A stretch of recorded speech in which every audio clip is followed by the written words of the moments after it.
To my channel जिसका नाम है ब्लूमिंग माइंड इंग्लिश। कैसे हैं आप लोग? आई होप सभी लोग अच्छे होंगे एंड सभी को पिछला क्लास भी समझ में आया होगा। That was related to preposition, है ना, कि प्रीपोजिशन का यूजेस क्या है, कैसे है। कुछ प्रीपोजिशन का यूजेस भी हमने जाना था और हमने ये कहा था पिछले क्लास में कि नेक्स्ट क्लास जो भी आएगा प्रीपोजिशन से रिलेटेड वो प्रीपोजिशन फॉर टाइम के लिए आएगा। जो भी प्रीपोजिशन टाइम के केस में यूज़ होते हैं we will discuss that. Okay, शुरू करने से पहले I would like to request all of you to please like, share and subscribe my channel and also do comment. Preposition, पिछले क्लास में हमने इसका एक बेसिक इंट्रो लिया था कि प्रीपोजिशन है क्या, इसका पोजीशन क्या होगा, what are the uses of preposition, to show the time, to show the location and to show the what direction also. Preposition, कोई एक प्रीपोजिशन है, suppose in is a preposition. Okay, in is the preposition जो कि हमने location के case में भी जाना था। जैसे आई लिव इन पटना, तो what is the location of me? Patna, है ना। तो इन इस एग्जाम्पल से मेरे कहने का मतलब यही है कि कोई एक प्रीपोजिशन अगर हम लिखते हैं, ठीक है, कोई भी एक प्रीपोजिशन, कोई ज़रूरी नहीं है कि वो सिर्फ एक केस में ही काम आए, वो डिफरेंट केसेस में भी यूज हो सकता है। जस्ट फॉर एग्जाम्पल कि पिछले क्लास में मैंने कहा था कि आई लिव, मैंने कहा था I am in the bus, है ना, I am in the bus. बस में अगर हम हैं तो बस is what? My location, because I am in the bus. But here we have also, I have also written, you can see कि in is also written here, in which case? Preposition for time. So it's easy to understand कि any preposition का कोई border line नहीं है, वो किसी भी case में जहाँ पे applicable होगा हम उसको यूज करेंगे। Okay, first of all let's come upon the prepositions for time that are used for time. Okay, or to show the time, certain time. Okay, शुरू करते हैं। यहाँ पे आप लोग लिखा हुआ देख रहे होंगे। सबसे पहले मैंने शुरू किया है इन से। ओके, इन का यूज क्या है? For years, for months also. जैसे हम कहें कि महात्मा गांधी, या फिर हम ये भी कह सकते हैं कि I was born in the year 1996 और 7। ओके, यहाँ पे तो 7 लिखा हुआ है। नो मैटर, कोई भी ईयर हो तो किसी भी ईयर के पहले हम किस प्रीपोजिशन का यूज करेंगे? प्रीपोजिशन इन। ओके, किस प्रीपोजिशन का?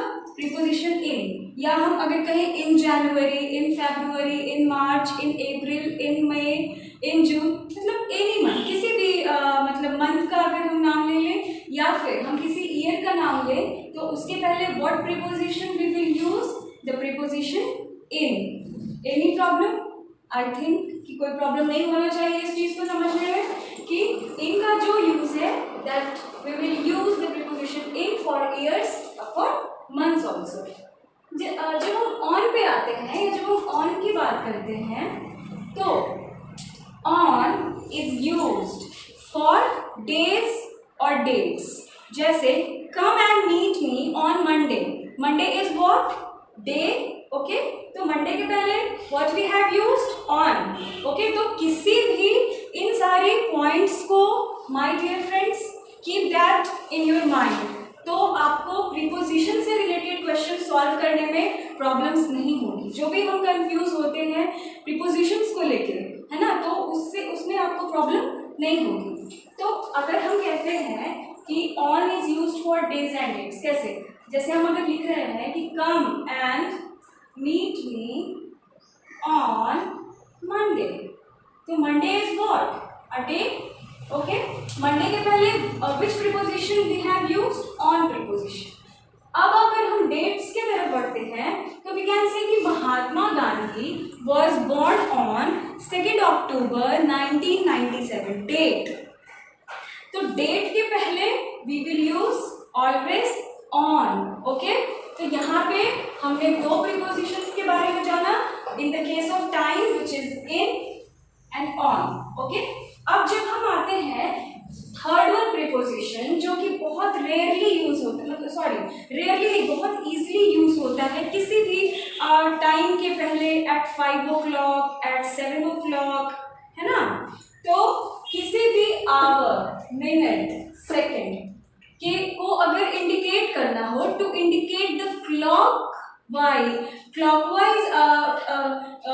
टाइम, है ना, और टाइम फॉर क्लॉक, चाहे वो आवर के लिए हो, मिनट के लिए हो, सेकंड के लिए हो, which preposition will be applicable there? At preposition, है ना। जैसे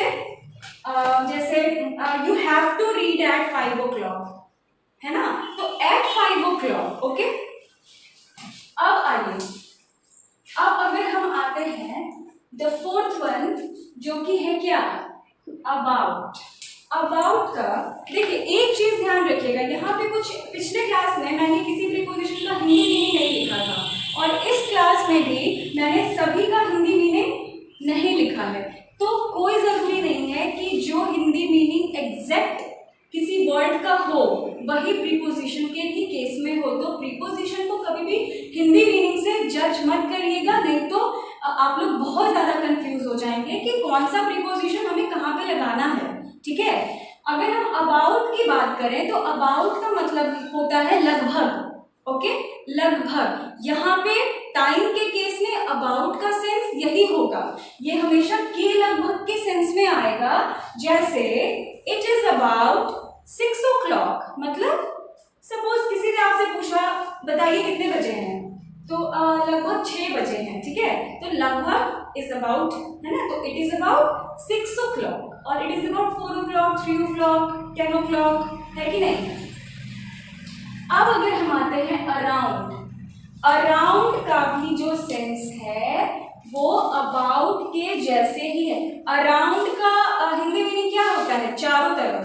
चारों तरफ का प्रीपोजिशन से क्या लेना देना है? That's why I have said कि कभी भी प्रीपोजिशन को हिंदी मीनिंग से पढ़ने की कोशिश ना करें, क्योंकि कुछ ही ऐसे प्रीपोजिशन हैं जिनका जो हिंदी मीनिंग है उसके एकदम उसी के अकॉर्डिंग उनका यूज प्रीपोजिशन के जैसे होता है, फॉर टाइम, फॉर लोकेशन और फॉर डायरेक्शन। ठीक है, अगर हम अराउंड के केस में आए तो जो भी टाइम सेंटेंस में मेंशन्ड है, ठीक है, जैसे इट इज अराउंड 5 o'clock, ठीक है, और मीट मी अराउंड 10 o'clock, तो अराउंड का मतलब होता है जो टाइम मेंशन्ड है उससे थोड़ा कम या थोड़ा ज्यादा। इस चीज को हम ऐसे भी समझ सकते हैं कि उस समय के इर्द गिर्द घूमना, या तो पीछे या आगे, लेकिन ये थोड़ा समझने में थोड़ा सा टिपिकल हो जाएगा, या कह सकते हैं थोड़ा कंफ्यूजिंग भी हो जाए, इसीलिए अराउंड का जो यूज होगा उसका यूज आप यही समझिए कि जो टाइम सेंटेंस में मेंशन्ड है उससे थोड़ा कम या थोड़ा ज्यादा। ओके, चलिए अब आते हैं टाइम के केस में यूज होने वाले the very rare one preposition, between. किसी भी दो समय के बीच का जो पॉइंट, ठीक है, जैसे between 5 and 6, meet me between 5 and 6, okay, या फिर हम कह सकते हैं 5 and 7, 5 and 6 भी कह सकते हैं। इट मीन्स कि 5:30 बजे आके मुझसे मिलो, 5 और 6 के बीच का समय क्या होगा? 5:30 होगा। तो किसी कब जब भी 2 पॉइंट्स के बीच में, 2 पॉइंट ऑफ टाइम के बीच में जब भी किसी प्रीपोजिशन की बात होगी तो वो प्रीपोजिशन कौन सा होगा? बिटवीन। जैसे गो देयर बिटवीन 6 and 8, 6 से 8 बजे के बीच वहां जाओ, के बीच वहां जाओ, go there between 6 and 8। Okay, चलिए, आई होप आपको ये क्लास समझ में आ रहा हो, और जितनी भी बातें मैं इस क्लास में समझा रही हूँ, कीप दैट, मैं लिख भी दे रही हूँ इस चीज को यहाँ पे, keep that in your mind. तो आप लोगों को प्रीपोजिशन से रिलेटेड क्वेश्चन सॉल्व करने में बहुत ज़्यादा आसानी हो जाएगी।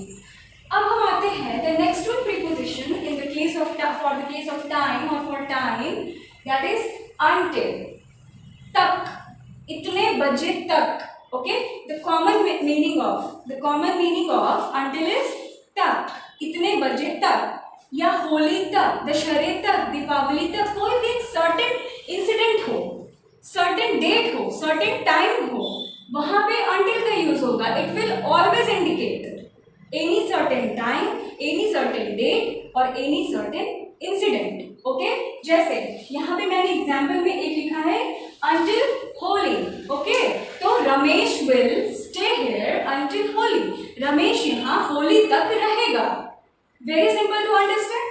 कहीं भी अगर सर्टेन टाइम, सर्टेन डेट और सर्टेन इंसिडेंट का यूज हो, मतलब मेंशन हो सेंटेंस में, there we will use which preposition?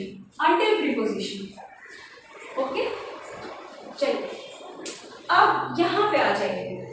यहाँ पे भी आपको यही लिखा हुआ दिख रहा होगा, क्या? After, used in the case of certain time, date, incident, but in which meaning? जहां पे भी के बाद का सेंस आए। आफ्टर का सिंपल मीनिंग क्या होता है? बाद। कुछ ऐसे प्रीपोजिशंस हैं जिनका यूज हम लोग हिंदी से भी समझ सकते हैं, not all but some. Okay, जैसे कि हम अगर आफ्टर की बात करें तो ये कुछ until जैसा मिलता है कि नहीं? कि तक, certain time, certain date, certain incident. But अगर हम कहते हैं कि रमेश विल और सुरेश और anybody, okay, will stay here until Holi, what we are saying here कि वो होली तक रहेगा।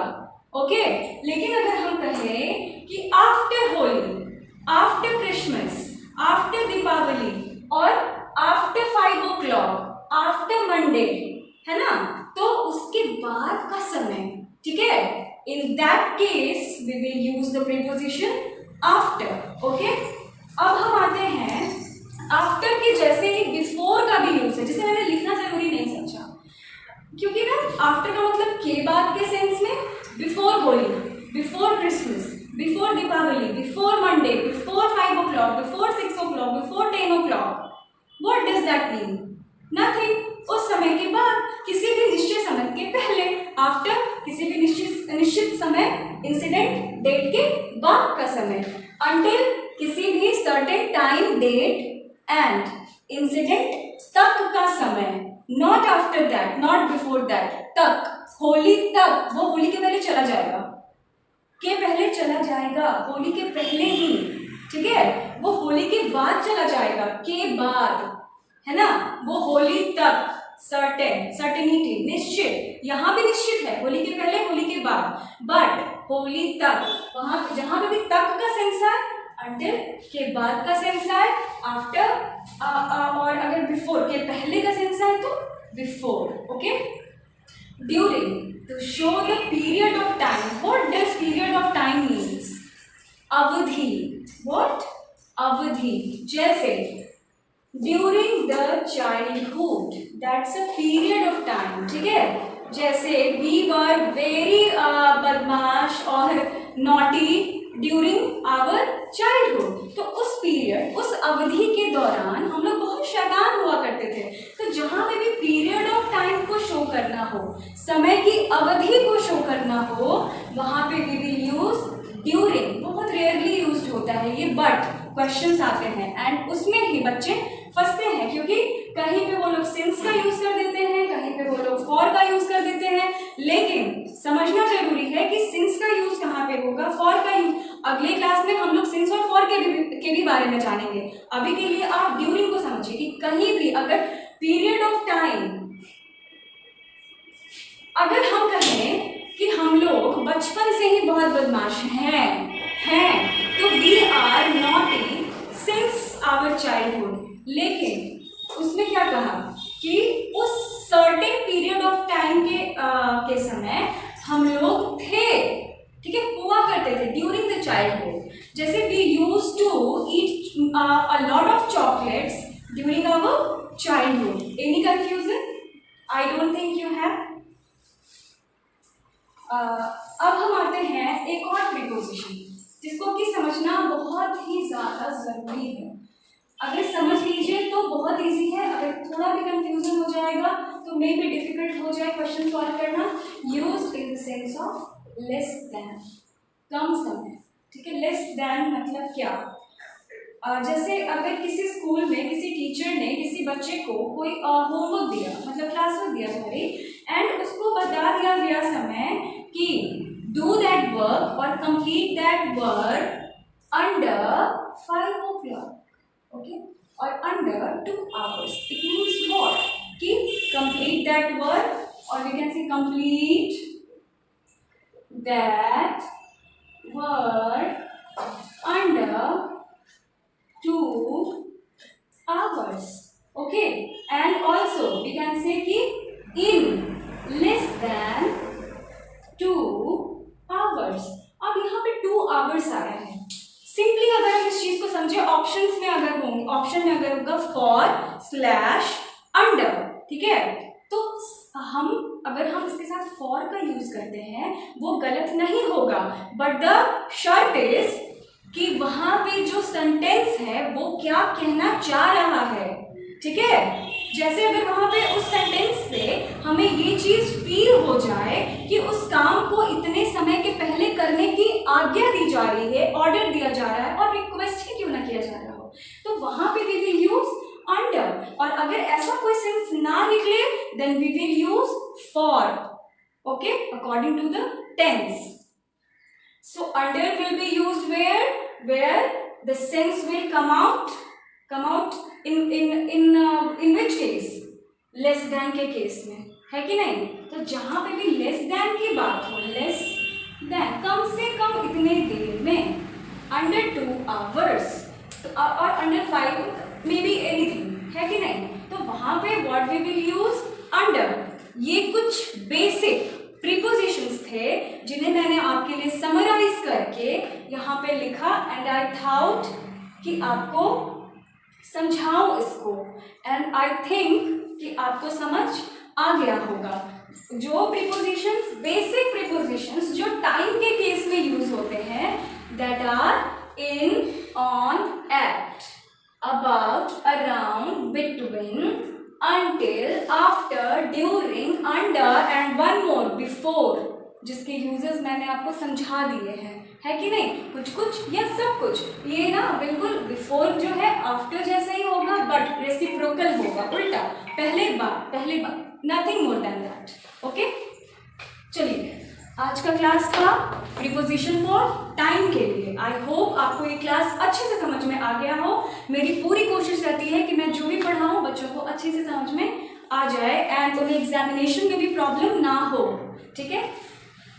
अगर आज का क्लास आपको अच्छा लगा हो, समझ में आया हो, then please do like, share and subscribe the channel and do comment also. Next class में हम प्रीपोजिशन के बारे में ही पढ़ेंगे जो कि होगा preposition for place, used in the case of place और in the sense of location. Place means location also. तो नेक्स्ट क्लास में हम ये सीखेंगे। आई होप आपको आज का क्लास समझ में आ गया हो, और अगर समझ में आ गया हो then I will hardly request कि please like, share and subscribe करना ना भूलें एंड डू कमेंट ऑल्सो, क्योंकि कमेंट जो भी मैं पढ़ती हूँ तो उससे ना मुझे वो कुछ मोरल सपोर्ट्स मिल जाते हैं कि चलो मतलब अच्छा लग रहा है लोगों को क्लास, और मतलब उससे मोटिवेट होते हैं हम लोग कि चलो हम जो कर रहे हैं या हम जो करने आए हैं यूट्यूब पे वो बच्चों को समझ में आ रहा है। तो प्लीज़ कमेंट भी ज़रूर करें आप लोग। Thank you.